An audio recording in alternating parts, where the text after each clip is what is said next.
Hello beautiful friends, welcome back to the channel. So today we are doing some fall tree planting. In case you didn't know, or if you are new to this channel or new to gardening in general, fall is the perfect time to be planting trees, shrubs, anything in the perennial category such as echinacea, black-eyed Susans.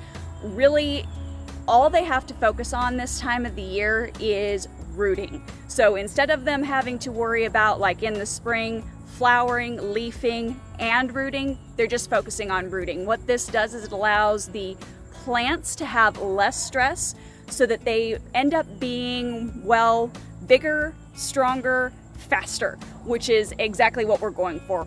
So we're gonna go on ahead and we're gonna get this redbud started. Now let's go on ahead and show you how we are going to plant this tree out here on our urban homestead.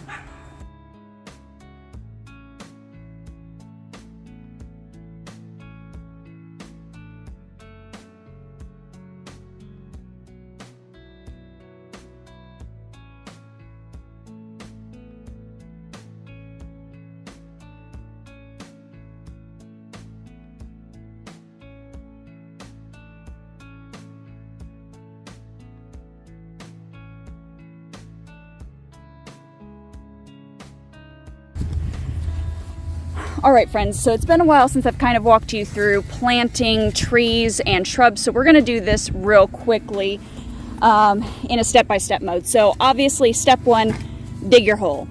Step two, dig your hole, and we make sure that it is about 1 inch to 2 inches deeper than our tree, because we are actually going to take some enriched topsoil and some Espoma biotone and backfill and raise this up. It just gives the trees and shrubs a nice bit of nutrients that's deeper down, and it encourages the roots to go down in our area, because we have so much rock and clay here that what trees tend to do is go out instead of down, because it's the path of least resistance and it's easier. The problem with that is you end up with a tree that's not as stable because it doesn't have enough depth. So whenever there's a lot of ice or heavy winds, they can just end up toppling over. So in order to encourage the roots to go down, we try to add quite a bit of nutrients down at the base, and that's why we backfill here. This may not be applicable to you in your area. You may not need to do this. You may not have as much clay and rock impact in your area. And if that's the case, guess what? That just means less digging for you, and you don't have to worry about putting as much nutrients further down. You can just mix it into the surrounding soil and, cover your tree. All right, so let's go on ahead and do those steps here real quickly.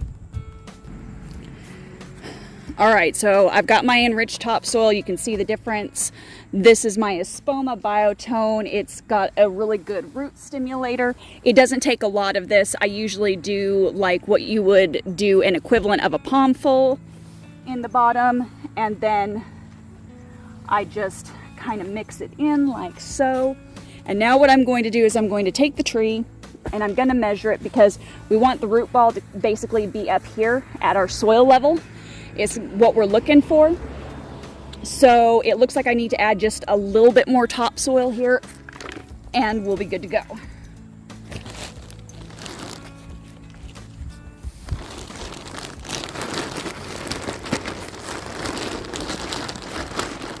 Now, the soil that we had in here was actually not half bad, because we had planted out here before.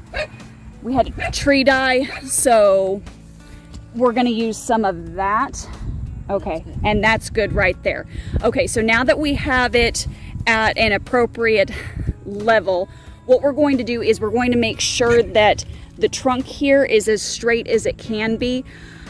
You may, depending upon where you are, need to use a tree stake. It's just going to depend upon the tree. This is still young, so we want to make sure that we keep this as straight as possible so that we don't end up having any massive trunk breakage should any high winds, ice impact occur. So basically we just go around and we make sure that it's as straight as possible, and then we start adding soil in to lock it in. I think it does need to kind of tilt this way. So what I'm gonna do... It's actually okay. Is it okay on that side? Okay. Did you put biotone? Yeah. I put it down at the bottom. You want to put some around the sides.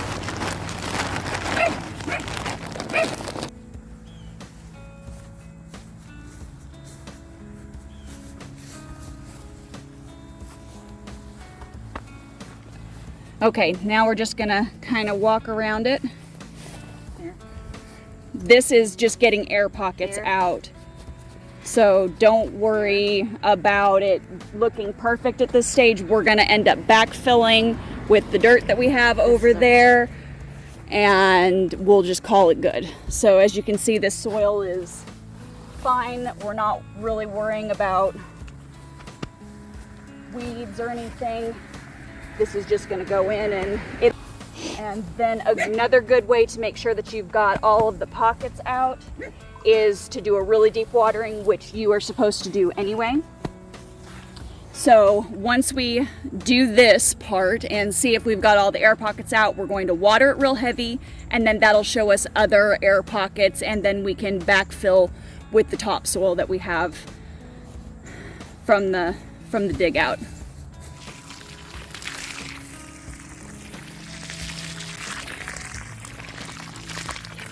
You can see as we're watering, the soil level is just naturally sinking down. That's a normal occurrence. It's not weird by any means.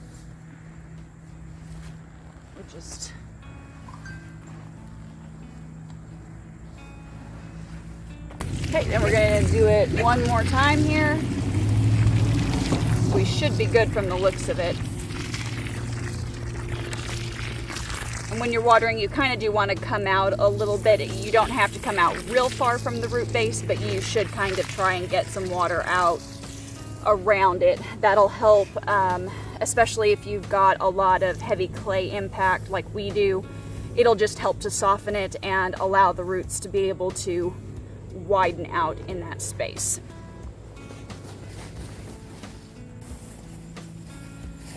Okay friends, so that's really all there is to planting a tree. Now if you are in a little bit more of a favorable position as far as your land goes, planting trees is probably not going to be a real big struggle for you. But if you're in a spot where you're having to work a little bit harder at developing your land, obviously, hopefully these tips and step-by-step instructions are going to help you have maybe a little bit more success with those perennial trees, shrubs, and plants in general. So we're just gonna watch and make sure that she settles in real well. If we notice any air pockets, we'll go on ahead and adjust that as needed.